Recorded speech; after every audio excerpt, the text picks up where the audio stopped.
जय सेवा साथियों, मैं अवचितराव सयाम, वर्धा, महाराष्ट्र। मैं इसके पहले आप सभी के सामने व्हाट्सएप और फेसबुक के जरिए मोतीकन नामक श्रृंखला द्वारा कोया पुण्यम, गोंडी पुण्यम, पेंडवासी मोतीरावन जी कंगाले द्वारा लिखित महान ग्रंथों का आपके सामने प्रस्तुतिकरण करते रहा।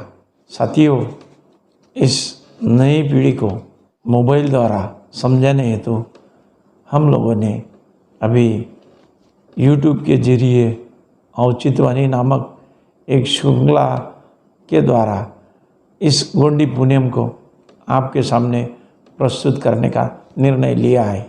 साथियों, जिस समाज में हम पैदा हो गए वो हमारा गोंडियन समाज सदियों से आज तक हमारे धर्मगुरु पांदीपारी कुपारलिंगो द्वारा दी हुई हमारी सामाजिक और धार्मिक नीतियों का पालन करते आ रहे हैं। आज तक हमारे ऊपर आर्यों से लेकर कितने सारे विदेशियों का आक्रमण हुआ, लेकिन इस धार्मिक मूल्य को हम आज तक हमारे जीवन में बरकरार रखे हुए हैं और उसी का हम तंतोतंत पालन करते हैं।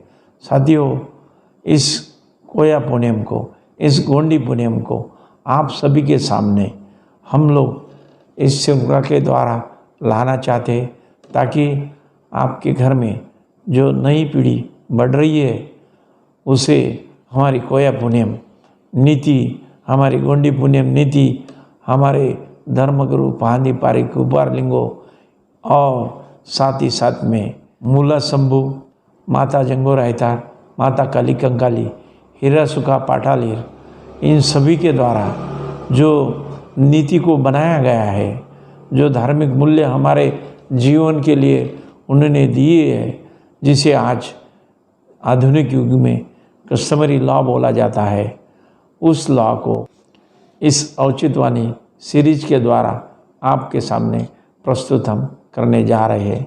साथियों, नए पीढ़ी को हमारे गोत्र, हमारे देव देवताएं, उस गोत्र के अनुसार हमारे पूजनीय प्रतीक, उस गोत्र की दी हुई सभी धार्मिक नीतियाँ, सिद्धांत, मूल्य, इन सभी बातों का जिक्र आने वाले सभी दिनों में सभी श्रृंखला के द्वारा आपके सामने हम प्रस्तुत करेंगे।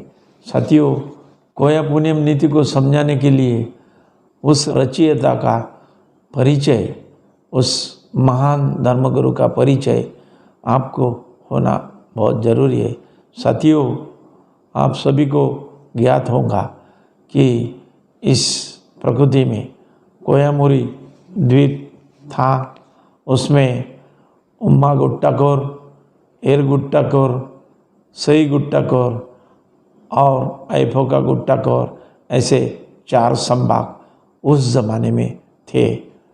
उसी में से उम्मा गोट कोर के पूर्वाकोट पुरोसिकोकुक जो गंड प्रमुख थे, उनके पुत्र पुलसियु थे, और एर गुट्टाकोर के नरवाकोट नागडोर के गंड प्रमुख ढोला पुयार, इनकी कन्या हिरबा थी।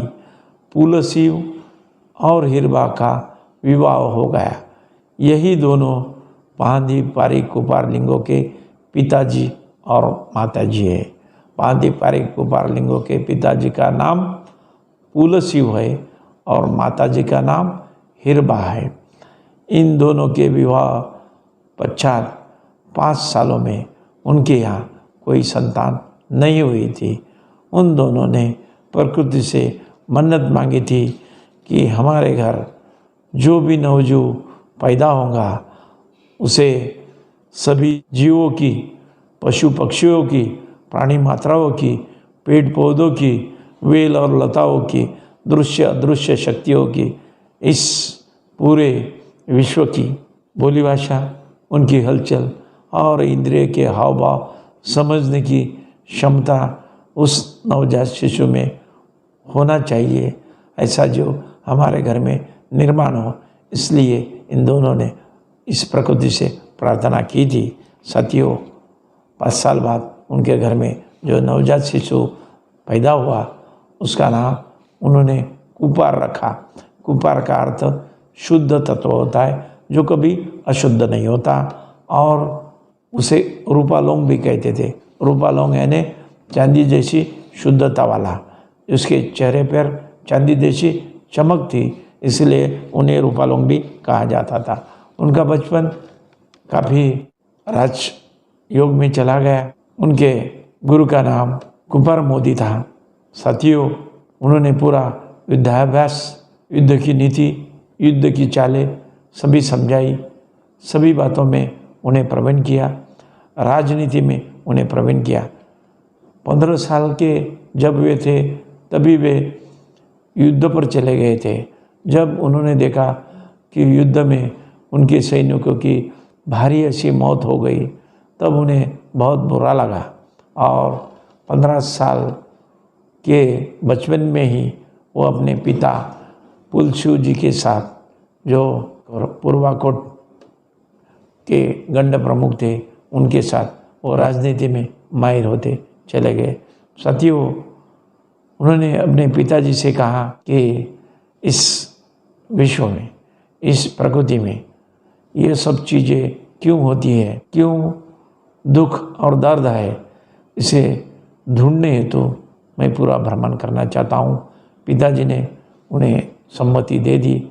उस वक्त कोयामुरी द्वीप में कोई सामाजिक सुनियोजित व्यवस्था नहीं थी, किसी भी प्रकार के नीति नियमों का पालन नहीं होता था। अनिबद्ध समाज व्यवस्था में अवांछनीय प्रकार होते रहते थे।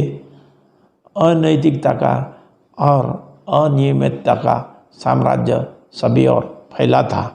अन्याय अत्याचार के लोग शिकार हुए थे।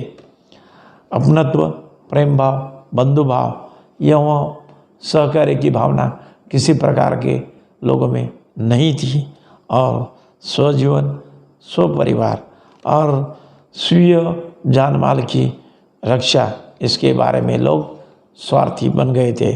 साथियों, शारीरिक, मानसिक, आर्थिक ज़रूरतों को पूरा करने के लिए सभी समाज में संघर्ष, झगड़े, वाद विवाद होते रहता था। इससे पूरे समाज में दुख और दर्द का माहौल था। महांदी पारिक कुपार लिंगो जो हमारे धर्मगुरु हैं, उन्हें लिंगो इसीलिए भी कहा जाता है कि वो भाषा शास्त्री थे। आज जो हम बोली भाषा बोल रहे हैं और पूरा विश्व जो बोली भाषा बोल रहा है वो हमारे महांदी पारिक कुपार लिंगो की ही देन है। वही पहले लिंगो थे, पहले भाषा शास्त्री थे। साथियों, उन्हें महांदी इसीलिए कहा जाता है क्योंकि पेनगोंदा नदी में जब बाढ़ आई थी, वो जब भ्रमण पर थे तो नदी के बहाव में वो बहते चले गए, और जब भंवर में फंसे थे और भंवर के पास वो जब गए तभी किनारे पर शंभू शेख मौजूद थे। उन्होंने अपने बाजू में पड़ा हुआ एक पत्थर उठाया, वो पत्थर नदी के बहाव में उन्होंने फेंका। उस पत्थर से पांदी का फूल उस भंवर में गिर गया और भंवर खत्म हो गया। उससे कुपार लिंगो की जान बच गई। इसीलिए शंभू शेख द्वारा उन्हें पहांदी भी कहा जाता है, और भाषा शास्त्री होने से उन्हें लिंगो भी कहा जाता है। इसलिए हमारे धर्मगुरु का नाम है पहांदी पारी कुपार लिंगो। उन्होंने हमें सामाजिक और धार्मिक नीतियाँ हमारे समाज के लिए दी है। साथियों, वही समाज नीतियाँ, वही धार्मिक नीतियाँ, वही आर्थिक नीतियाँ आज हमारी कस्टमरी लॉ नाम से जिंदा है। उसी में हम जीवित है और उसी का हम पालन करते हैं। सामाजिक और धार्मिक नीति में हम हमारा जीवन पूरा झोंक कर गोंडियन समाज का गोंडी पूनम सही ढंग से पालन करने की हम कोशिश करते हैं।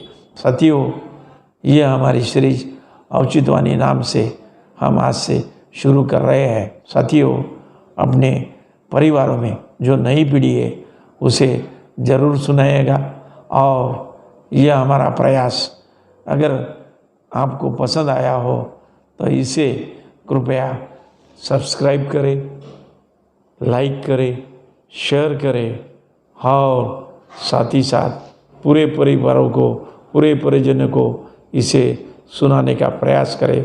धन्यवाद साथियों। जय सेवा।